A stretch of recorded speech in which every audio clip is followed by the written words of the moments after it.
Hello dear student, this is your Reenu ma'am. Welcome to this video. In this video, we will do class 9 chapter 10 gravitation. That means NCERT chapter 10 gravitation basically बेटा जी. Flotation part second. Flotation का first part हमने already कर लिया था. Now we will continue with the flotation next part. Okay. बेटा जी flotation के अंदर दो ही पार्ट बनते हैं बेसिकली. तो प्रीवियस पार्ट में हमने थ्रस्ट प्रेशर वगैरह वो सब टॉपिक्स किए थे. ठीक है. अच्छा, आपके पास में जो प्रेशर होता है, मतलब जो हम जब भी बात करते हैं प्रेशर की, तो प्रेशर की एप्लीकेशंस की बात भी कर लेते हैं. थोड़ा सा मैं आपको वर्बली बता देती हूँ. प्रेशर जो होगा बच्चे वो क्या होता है, वो थ्रस्ट पर यूनिट एरिया होता है, क्योंकि प्रेशर जो होता है perpendicular force per unit area होता है. ठीक है, यूनिट होती है उसके पास का, या फिर हम उसे न्यूटन पर मीटर स्क्वायर कहते हैं. जो प्रेशर के एप्लीकेशन है वो काफ़ी बार एग्जाम में पूछे जाते हैं.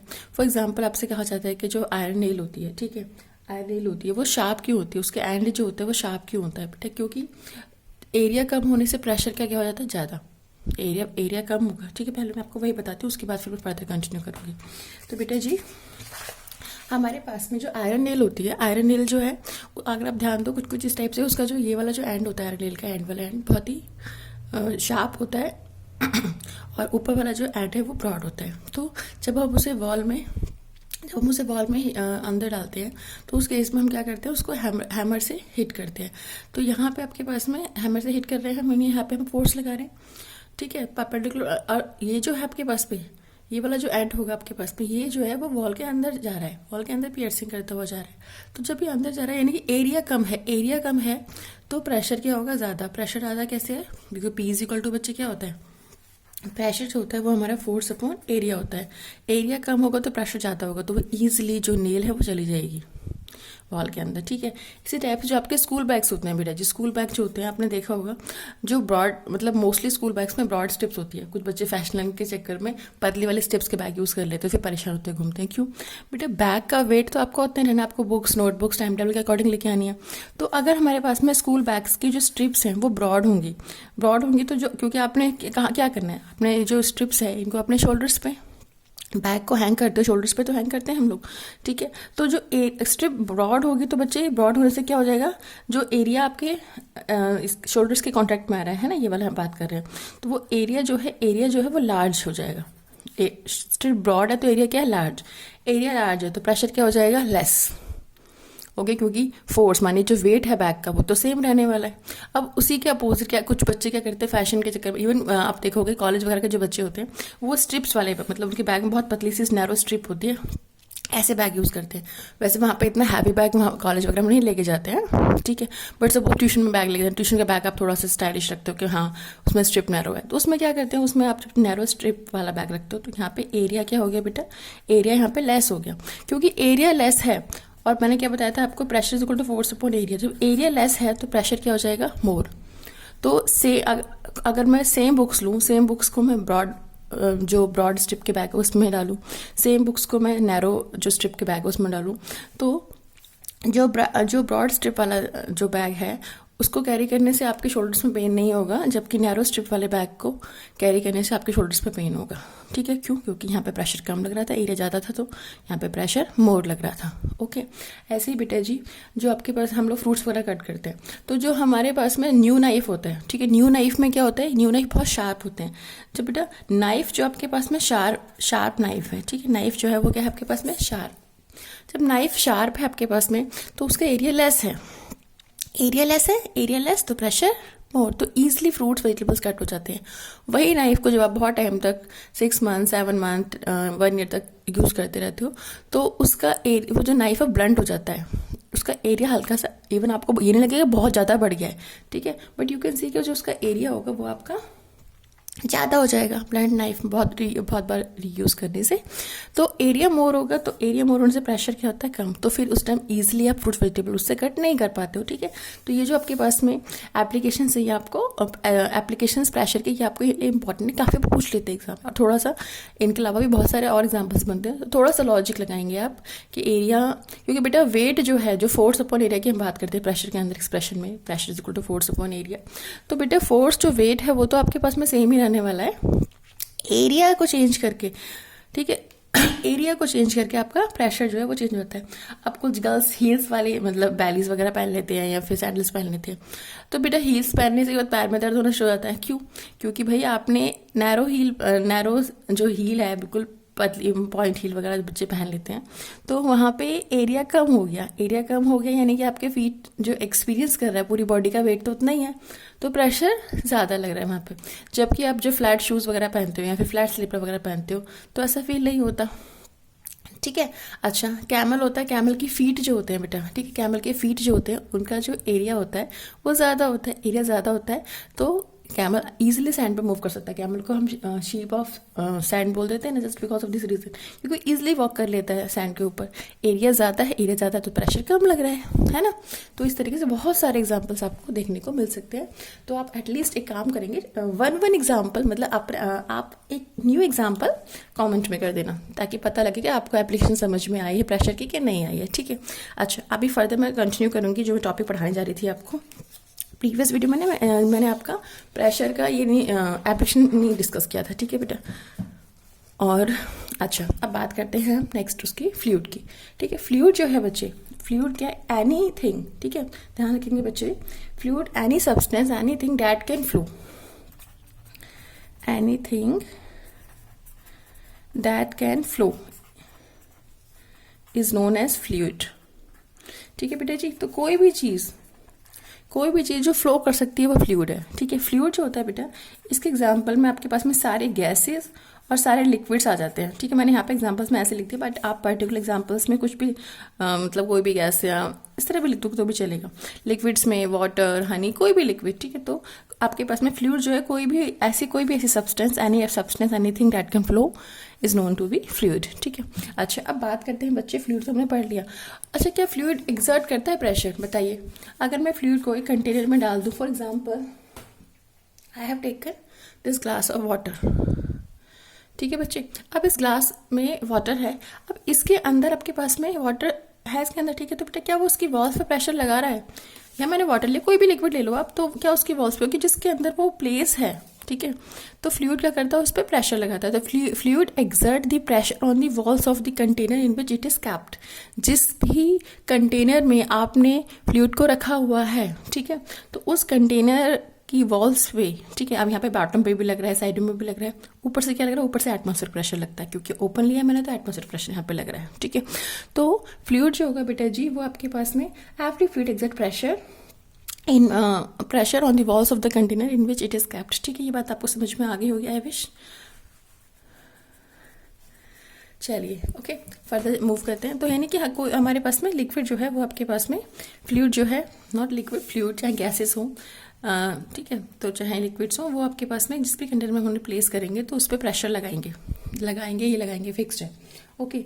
अच्छा, अब बेटे जी एक चीज़ का ध्यान रखेंगे हमेशा। एक्चुअली ये चीज़ इलेवंथ बोलते हैं, लेकिन मैं आपको वहीं पे बताती हूँ। अगर मैं कह रही हूँ मेरा डेंसिटी ऑफ लिक्विड मेरा रो है, rho is the symbol of density. Density क्या होती है बेटा? मैंने पहले बताया था आपको, density is equal to mass upon volume. Density of a substance is equal to mass of the substance, ठीक है, upon volume of the substance. का रेशियो जो होता है बच्चे, वो हमारे पास में क्या होता है? वो हमारे पास में डेंसिटी होता है। ठीक है। और डेंसिटी की यूनिट क्या होती है? इसकी यूनिट क्या होती है? इसकी बेटा ऐसा यूनिट, ये जो रो इस सिंबल को रो बोलते हैं, जो मैंने डेंसिटी का सिंबल लिया, इट इज रो, है ना। इसकी यूनिट क्या होती है बेटा? ऐसा यूनिट। मास की क्या होती है? केजी। और वॉल्यूम की क्या होती है? Metre cube. तो KG per metre cube is the SI unit of density. Okay. चलिए अब आगे चलते हैं फटाफट बेटा। अब यहाँ पे हमारे पास में क्या था? हमने डेंसिटी ली रो। ठीक है। अच्छा, अब बेटा जी सिंपल सा लॉजिक है। कंटेनर मैंने सिलेंडर लिया है ना, बॉटम मैंने यहाँ पे सर्कल ले लिया इसका। अब मैं आपसे बात कर रही हूँ कि भाई इसका प्रेशर कैसे निकालूं। ध्यान से देखेंगे बेटा, प्रेशर होता है फोर्स अपॉन एरिया, है ना। प्रेशर का फॉर्मूला क्या बताया था आपको? फोर्स अपॉन एरिया और थ्रस्ट अपॉन एरिया, जो परपेंडिकुलर फोर्स लगता है वो अपॉन एरिया। अब फोर्स क्या होगा बेटा? यहाँ पे लिक्विड मैंने इसके अंदर कंटेन किया हुआ है, तो लिक्विड फोर्स क्या होगा? फोर्स होगा एम इंटू में जी, मास इंटू में acceleration due to gravity, M into G, area. ठीक है। यहाँ पे मेरे पास मैंने यहाँ पे एरिया लिख लिया। अब बेटा मास देखो डेंसिटी क्या थी? मास अपॉन वॉल्यूम। तो मेरा मास आ जाएगा यहाँ पे, मास क्या हो जाएगा? खुद देखो इस वाले चीज़ से, mass is equal to density into volume. तो मैंने यहाँ पे लिख दिया डेंसिटी इंटू में वॉल्यूम इंटू में जी अपॉन ए। अभी समझ में आया होगा आपको, डेंसिटी इंटू में वॉल्यूम इंटू में जी अपॉन ए, ठीक है। अच्छा वॉल्यूम क्या होता है बेटा का ध्यान दें आप हमेशा, यहाँ तो मैंने सिलेंडर का लिया तो मैं यहाँ पे क्या लिया, एरिया इंटू में ये जो हाइट है, ठीक है, जहाँ तक लिक्विड फिल है उस हाइट को मैंने एच ले लिया है। तो वॉल्यूम जो होगा बेटा एरिया इंटू हाइट, अगर मैं क्यूबॉइड लेती हूँ या क्यूब लेती हूँ तो क्या होता है, एल, अगर मैं क्यूब लेती हूँ तो L into B into H, height ये तो वॉल्यूम ये तो होता है L into B into H, length into breadth into में हाइट। तो बच्चे आपके पास में एरिया इंटू हाइट जो होता है वो बेसिकली वॉल्यूम ही होता है ना। तो मैंने क्या किया, pressure is equal to rho into में वॉल्यूम की जगह पुट किया बेटा area into height into g upon a, ठीक है। ये मेरा वॉल्यूम जो है बेटा वो एरिया इंटू में हाइट होता है, ठीक है। तो यहाँ से एरिया कट किया, तो pressure exerted by liquid formula कितना है, pressure is equal to rho g h, ठीक है। वैसे ये चीज़ पूछते नहीं है 9th क्लास में, बट 11th में पूछते हैं, बट थोड़ा सा आपको पता होना चाहिए, फॉर सेक ऑफ नॉलेज मैंने आपको यहाँ पे बता दिया, ठीक है। अच्छा फ्लूइड बताया मैंने आपको, फ्लूइड के बाद जस्ट बेटा जी एक बात करते हैं हम बायंसी की। सॉरी, बायंसी क्या होती है बेटा जी, बायंसी अगर हम बात करें, it is basically the ability of a liquid और property of a liquid due to which it exert upthrust on an object immersed in it. माने कि आपसे मैं ये कहूँ बेटा जी, it is defined as the property of a fluid due to which it exerts upthrust, or you can say upward force on any object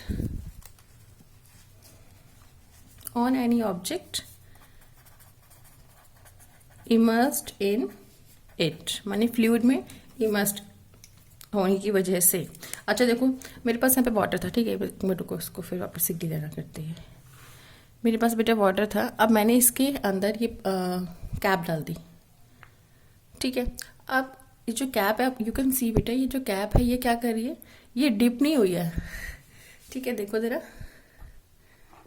ये float कर रही है इसमें, यू कैन सी जो कैप है वो क्या कर रही है बेटा, यहाँ पे देखो यू कैन सी, ये क्या कर रही है बच्चे, ये कैप जो है फ्लोट कर रही है, ठीक है, फ्लोट कर रही है। अच्छा अब सिंपल सा क्वेश्चन है, यानी कि इस पे फोर्स तो लगा, कौन सा फोर्स लगा बेटा जी, इस पे कौन सा फोर्स लगा, इस पे बायंट फोर्स लगा, क्योंकि बायंसी की वजह से लगा। बायंसी क्या है, बायंसी लिक्विड की प्रॉपर्टी है जिसकी वजह से ये ऑब्जेक्ट पे फोर्स लगा रहा है, ठीक है। बायंसी क्या है बेटा, बायंसी लिक्विड की प्रॉपर्टी है, ओके। अब जो फोर्स लगा, मैंने कहा यहाँ पे देखो अप थ्रस्ट और अपवर्ड फोर्स जो लगा, ठीक है, that force is known to be बेटा बायंट फोर्स। मैं यहाँ पे मेंशन कर देती हूँ, लिख देती हूँ आपके लिए अलग से, ओके। तो बेटा जी ध्यान रखेंगे चीज का कि बायंट फोर्स क्या है बेटा जी,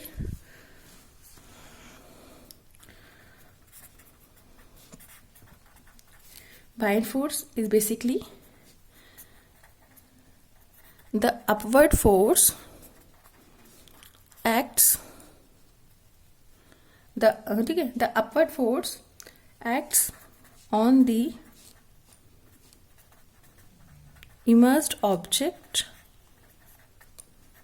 by the fluid in which it is immersed। इसको मैंने यहाँ पे इसमें डाल दिया पैकेट में, पता तो होना चाहिए, थोड़ी ना किसी ऑब्जेक्ट पे भी लग रहा है, दूसरे ऑब्जेक्ट पे, जिस फ्लूइड के अंदर ऑब्जेक्ट इमर्स्ड है, ठीक है, वही फ्लूइड जो फोर्स लगाएगा बेटा, अपवर्ड फोर्स जो लगाएगा, अपथ्रस्ट फोर्स जो लगाएगा ऑब्जेक्ट पे, दैट इज या बायंट फोर्स, ठीक है। अगर मैं सिंपल से लैंग्वेज में कहूँ आपसे बेटा जी, ये मेरे पास में मैंने यहाँ पे कंटेनर लिया, इसमें लिक्विड डाल दिया, अब क्या हो रहा है, यू कैन सी यहाँ पे सपोज मैंने ऑब्जेक्ट प्लेस किया, जैसे मैंने अभी कैप रखा था वहाँ पे है ना, तो मैंने ऑब्जेक्ट प्लेस किया। अब इस पे जो फोर्स लगाएगा लिक्विड अपवर्ड डायरेक्शन में, ओके, दैट फोर्स इज बेटा जी बायंट फोर्स, उसको हम बायंट फोर्स बोलेंगे, उसको हम अपथ्रस्ट बोलेंगे, ओके। आई विश आपको समझ में आ गया होगा बेटू, ओके। तो upward force on an immersed object by the fluid in which it is immersed is known to be buoyant force, okay. तो बायंसी वो एबिलिटी है जिसकी वजह से लिक्विड जो है वो फोर्स लगा रहा है उस ऑब्जेक्ट पे जिसके अंदर वो लिक्विड फोर्स लगा रहा है उस ऑब्जेक्ट पे जो ऑब्जेक्ट उसके अंदर प्लेस्ड है, ठीक है। बायंसी इज द प्रॉपर्टी और ability of a fluid due to which it exert upthrust और upward force on any object immersed in it. Liquid है, उसके अंदर कोई ऑब्जेक्ट आया, इमर्स्ड किया, तो उसके ऊपर जो फोर्स लगेगा that is the buoyant force, okay, that is the buoyant force, force लगेगा जो बायंट फोर्स है। और जो बेटा एबिलिटी है, जो प्रॉपर्टी है जिसकी वजह से लिक्विड फोर्स लगा रहा है, that is known to be buoyancy. Okay, अच्छा, बायंसी एबिलिटी है तो आप इसको मेजर आउट नहीं करोगे, लेकिन बायंट फोर्स जो है वो अपथ्रस्ट फोर्स है, अपवर्ड फोर्स है, जो लिक्विड लगा रहा है ऑब्जेक्ट पे जो उसके अंदर प्लेस है, ठीक है, उस ऑब्जेक्ट पे। तो और इसकी यूनिट क्या होगी बेटा, बायंट फोर्स की। इसकी यूनिट अगेन, फोर्स कोई भी हो, यूनिट क्या रहती है बेटा, ऐसा unit Newton. Okay, I wish आपको यहाँ तक समझ में आया होगा। फाइन। अब बेटा जी आगे चलते हैं। इसमें इसके जस्ट बाद हम निकालेंगे apparent weight of N object immersed in the liquid, ठीक है। अच्छा, वाई डज ऑब्जेक्ट फ्लोट और सिंक, ठीक है, वो वाला कंसेप्ट भी बस यहीं पे आ जाता है आपके पास में। वाई डज ऑब्जेक्ट फ्लोट और सिंक, ऑब्जेक्ट फ्लोट या सिंक क्यों करते हैं बेटा, मैंने अभी यहाँ पे आपको दिखाया कि भाई मेरे पास में खुद देखिए, जस्ट अ सेक बेटा। यस बेटा, देखिए फटाफट, मैंने यहाँ पे लिक्विड लिया, लिक्विड के अंदर मैंने वाटर लिया ग्लास में, और मैंने यहाँ पे पैन कैप डाला, ये प्लास्टिक का था, and it float on the surface of the water, ठीक है। Pan cap float on the surface of water, you can see it, आप हम देख सकते हो। लेकिन वहीं पे मैंने हेयर पिन लिया है, ठीक है, it is made up of iron steel, basically ये आयरन की होती है, कोटेड कर देते हैं, ये सिंक कर जाएगी इसके अंदर, you can see it sink, देखो इसके अंदर है ये प्रॉपर इसके अंदर सिंक कर रही है, ये फ्लोट नहीं कर रही बच्चा, फ्लोट नहीं कर रही, इसके अंदर आ रही है, इसके अंदर गिर रही है, ठीक है। यानी कि few object float on the surface of water, float on the surface of liquid, few object sink in the surface, sinks inside the liquid, liquid में sink करते हैं, कुछ आपके पास में float करते हैं। तो ऐसा आपको देखने के लिए क्यों अपीयर होता है, देखो डाल रही हूँ, उस पर सिंक कर रही है, और इसको हमने डाला बच्चे, तो ये क्या कर रहा है आपके पास में, फ्लोट कर रहा है, ठीक है। और भी चीजें हम लिख सकते हैं, तो वो हम पता कर सकते हैं कि भाई कौन सा ऑब्जेक्ट जो है फ्लोट करता है, कौन सा ऑब्जेक्ट जो है वो आपके पास में सिंक कर रहा है, ठीक है। अब ऑब्जेक्ट फ्लोट या सिंक करते क्यों है, इसका रीजन क्या है बेटा, सिंपल सा है ना। देखो ऑब्जेक्ट जो है वो उसके पास क्या होता है, वेट होता है, और जो लिक्विड लगाता है वो क्या लगाता है आपके पास में, बायंट फोर्स लगाता है, ठीक है। तो अगर आपके पास में buoyant force acting by the fluid on the object is more as compare to the weight of the object, अगर बायंट फोर्स ज्यादा है वेट ऑफ ऑब्जेक्ट से, ठीक है, तो नीचे वाला फोर्स ज्यादा है, तो ये चीज क्या करेगी, फ्लोट करेगी, ऑब्जेक्ट क्या करेगा, फ्लोट करेगा। वहीं आपके पास में अगर बायंट फोर्स कम है और wait of the object is मोर, तो उस केस में क्या होगा, ऑब्जेक्ट जो है वो आपका सिंक कर जाएगा। अच्छा, कई बार होता है कि ऑब्जेक्ट पार्शली इमर्स्ड होता है और फिर फ्लोट कर रहा होता है, वो तब होता है जब दोनों इक्वल होते हैं, यानी कि when weight of the object is equal to buoyant force, in that case the object will partially immersed in the fluid and then it will float, ठीक है। तो तीनों केस बता दिए मैंने आपको, ठीक है। अभी मैं नेक्स्ट वीडियो में इसको फर्दर आपके पास में प्रॉपर स्टेटमेंट की फॉर्म में एक्सप्लेन करूंगी। Okay, till then bye.